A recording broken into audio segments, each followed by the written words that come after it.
Level 46. 30 minutes, 8 seconds, 71 milliseconds. That was the final time Ye Shu and the 4 from Ye Weijiang's team posted for clearing the dungeon. It was a perfectly average time for a standard 5-player team clearing Frost Forest. Finishing around the 30-minute mark is typical. Nothing remarkable about that. But Ye Weiyang was grinding his teeth over the whole process.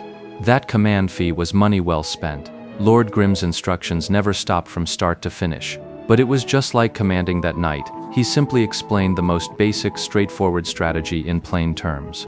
If we'd brought 4 greenhorns along, this dungeon run would have been a masterclass for them.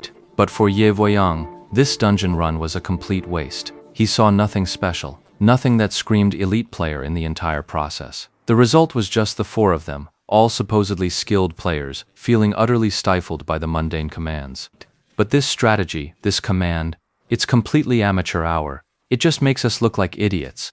Ye Weiyang suspected Lord Grimm was putting on an act. He tried making deliberate mistakes, hoping to provoke a glimpse of the master's true caliber. So the expert patiently explained to Ye Weiyang, "You messed up there. Here's how you should have done it." Hearing the muffled snickers from the 3 guys, Ye Weiyang realized, oh, so now I'm officially the idiot. The only clue was that Lord Grimm hadn't chosen a class, yet his damage output matched the other 2 in the party. That meant his weapon couldn't be anything less than top tier. But what kind of spear is this? Ye Weiyang had never seen it before. Brother, you're screwing us over. After exiting the dungeon, Ye Weiyang said, Hey, why would you say that? Was my call wrong? Ye Shu said this, leaving Ye Weiyang at a loss for words. The command was ordinary, but it was flawless, leaving no detail overlooked. If Ye Weiyang hadn't made that deliberate mistake, following his commands would have led to a flawless run. At the very least, it proved the guy's fundamentals were rock solid. Ye Weiyang forced himself to accept it, to believe this dungeon run wasn't a total waste, that he had gained something, anything at all. To get the White Wolf's tail? Hearing Ye Shu's question, Ye Weiyang felt like crying. Now that's what I call a productive trip. After obtaining the White Wolf's mane, Ye Shu took his leave and departed. Ye Weiyang's character remained motionless, and he himself sat before the computer, lost in thought. Suddenly, someone tapped him twice on the shoulder. Ye Weiyang turned his head. Sitting right beside him was one of the teammates he'd just run the dungeon with. His teammate pointed at the computer screen, gesturing for Ye Weiyang to look. On his screen wasn't the game, but a forum post on the Glory website. Ye Weiyang leaned in to look, just as his teammate said, I kept listening, and his command sounded really familiar, so I came to check it out. Ye Weiyang only needed a few glances before he nearly spat blood all over his screen. Screw his fundamentals, and screw his flawless execution. That bastard's commands. He was just reading them straight from a guide, word for damn word. No wonder he didn't miss a single detail. We've been played. That guy said 8 White Wolf hairs, and what he got in return was a strategy guide post with over 1 million clicks. Ye Weiyang was truly at a loss. He had brought this on himself. The other guy never said he wanted to run the dungeon with you. You were the one who shamelessly insisted on dragging him along. He never said he'd lead. You're the one who insisted on it. He never started by reading the guide out loud. You're the one who insisted on step-by-step instructions. Step-by-step my ass.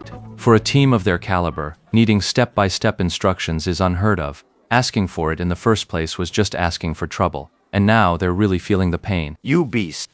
Ye Weiyang gritted his teeth, returning to his seat, and furiously typing out a message to Lord Grimm. Hey, that's not cool, man. You're trying to fool us with some guide you found? Not at all. That guide was my original work. Really? Ye Weiyang immediately turned back to ask the guy. Who wrote this guide? The guy clearly hadn't noticed that either.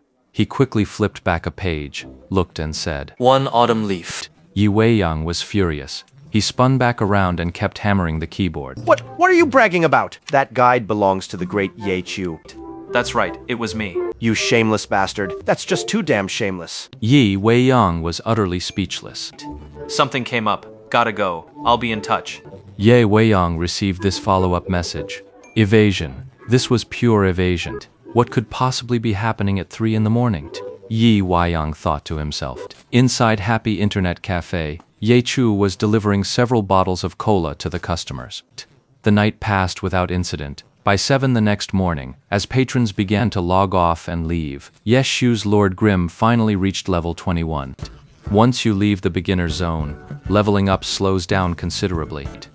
First, the experience required for each level increased dramatically.